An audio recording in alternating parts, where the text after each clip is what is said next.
Hello and welcome students to my YouTube channel Lab Tech Guide. अगर आप इस channel पर नए हैं तो जल्द से जल्द चैनल को सब्सक्राइब कीजिए और साथ में दिए हुए बेल आइकन को भी प्रेस कीजिए ताकि मेरे नए वीडियोस की नोटिफिकेशन सबसे पहले आप तक पहुंचे। और इस वीडियो को शेयर करना बिल्कुल भी ना भूलें। तो स्टूडेंट्स, आज हम डिस्कस करेंगे मोनोसाइट्स के बारे में, जो कि WBC का एक टाइप है जो कि ए ग्रेनुलोसाइट्स में आता है। तो इसकी मॉर्फोलॉजी के बारे में अगर हम देखें तो ये लार्जेस्ट टाइप ऑफ WBC है। WBCs के जितने भी टाइप्स हमने पढ़े, चाहे न्यूट्रोफिल हो, बेजोफिल हो, इजनोफिल हो, लिम्फोसाइट हो, तो ये सबसे लार्जेस्ट सेल होती है WBC की, जिसका डायमीटर 12 to 20 माइक्रॉन्स का होता है। उसके बाद न्यूक्लियस की हम बात करें, न्यूक्लियस इसका लार्ज होता है, सिंगल होता है और एसेंट्रिक होता है, यानी कि सेंट्रली प्लेस नहीं होता है। वो एक present on one side of cell, वो सेल के एक साइड पे प्रेजेंट होता है इसका न्यूक्लियस। और इसका न्यूक्लियस क्या है, जिसमें भी हॉर्सशू शेप्ड और किडनी शेप्ड। हॉर्सशू शेप्ड ऐसा हो, या तो ऐसा हो सकता है हॉर्सशू शेप्ड, और या ऐसे किडनी शेप्ड हो सकता है इसका न्यूक्लियस। तो इसका जो साइटोप्लाज्म है वो अबंडेंट होता है, यानी कि प्लेंटी में होता है, ज़्यादा होता है, पेल ब्लू कलर का होता है विद नो ग्रैन्युल्स। और इसके साइटोप्लाज्म में ग्रैन्युल्स बिल्कुल भी प्रेजेंट नहीं होते हैं। समटाइम्स प्रेजेंट होते हैं ग्रैन्युल्स, वो फाइन पर्पल कलर के ग्रैन्युल्स होते हैं, डस्ट लाइक, और उन ग्रैन्युल्स को हम अजर ग्रैन्युल्स कहते हैं। साइटोप्लाज्म में कभी कभार ग्रैन्युल्स प्रेजेंट हो सकते हैं, मेनली प्रेजेंट नहीं होते हैं, लेकिन जब प्रेजेंट होते हैं पर्पल कलर के ग्रैन्युल्स, वो डस्ट पार्टिकल्स जैसे दिखते हैं, उन ग्रैन्युल्स को हम अजर ग्रैन्युल्स कहते हैं। अब अगर हम मोनोसाइट की फंक्शंस के बारे में बात करें तो इसका जो इम्पोर्टेंट रोल है, ओवरऑल WBCs का हम जो रोल देखते हैं वो सारा का सारा इम्यूनिटी के रिगार्डिंग रहता है, डिफेंस मैकेनिज़्म के रिगार्डिंग रहता है, कैसे इन्फेक्शन से फाइट किया जाए। तो मोनोसाइट भी अपना एक रोल प्ले करती है डिफेंस मैकेनिज़्म में। तो डिफेंस मैकेनिज़्म में क्या प्ले करती है रोल, ये monocyte along with neutrophil play an important role. ये न्यूट्रोफिल के साथ साथ मोनोसाइट का एक इम्पॉर्टेंट रोल है ये डिफेंस मैकेनिज्म में। इनकी मेन फंक्शन क्या होती है, इनकी मेन फंक्शन फैगोसाइटोसिस होती है। ये फैगोसाइटोसिस जो भी फॉरेन पार्टिकल आ जाए, चाहे वो कोई ऑर्गेनिज्म हो या कोई सेल हो, तो उसको एनगल्फ करना और फिर उसके स्ट्रक्चर को ये डिसइंटीग्रेट करना और किल करना, ये इनकी फंक्शन होती है। ये फैगोसाइटोसिस के थ्रू ये करते हैं।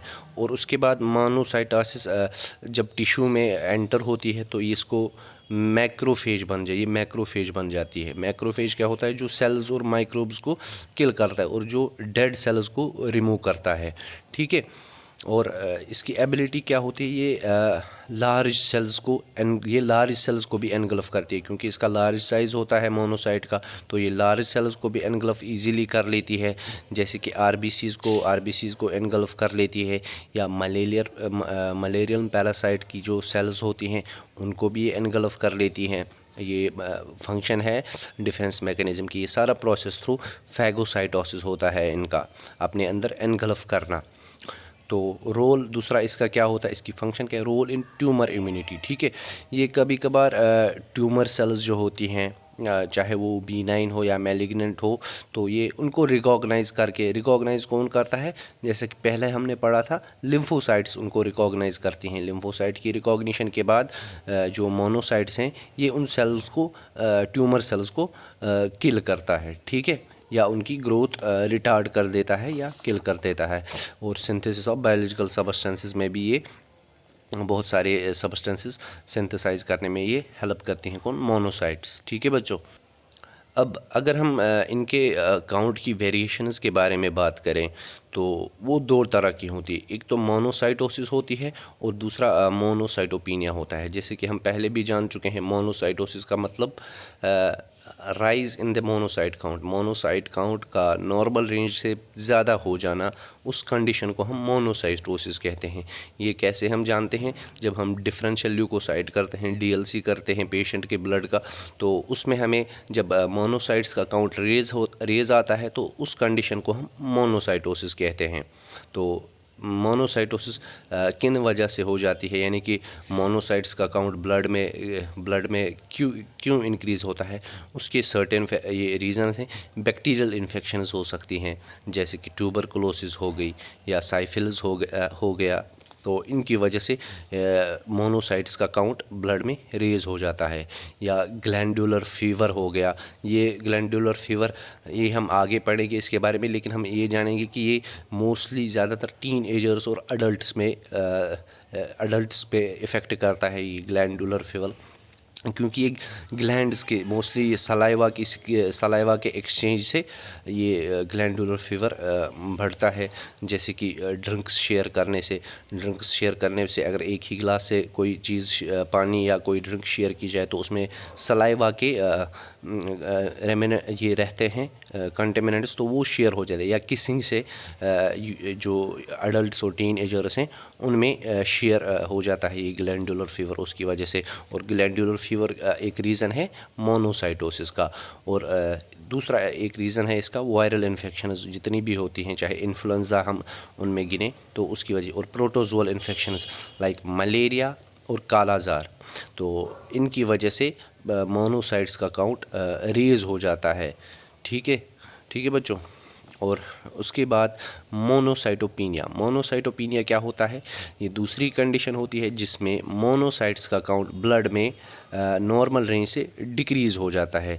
तो मोनोसाइटोपिनिया किसे हम कहते हैं? जहाँ पे मोनोसाइट्स का काउंट ब्लड में नॉर्मल रेंज से कम हो जाए। तो ये किन चीज़ों में देखा जाता है? ये हाइपोप्लास्टिक बोन मैरो में बन जाता है, या एप्लास्टिक एनीमिया जिन को होता है, तो उसमें ज़्यादातर मोनोसाइटोपिनिया देखा जाता है।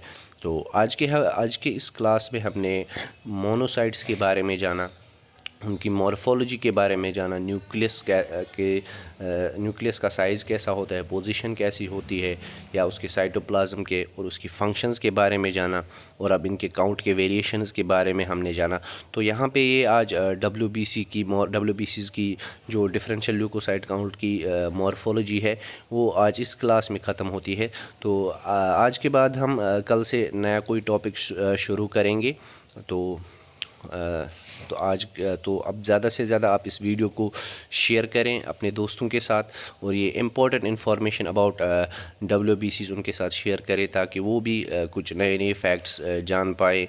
तो ये वैसे तो ये वीडियोस DMLT स्टूडेंट्स और BSc MLT स्टूडेंट्स के लिए पर्टिकुलरली ये चैनल खुला है।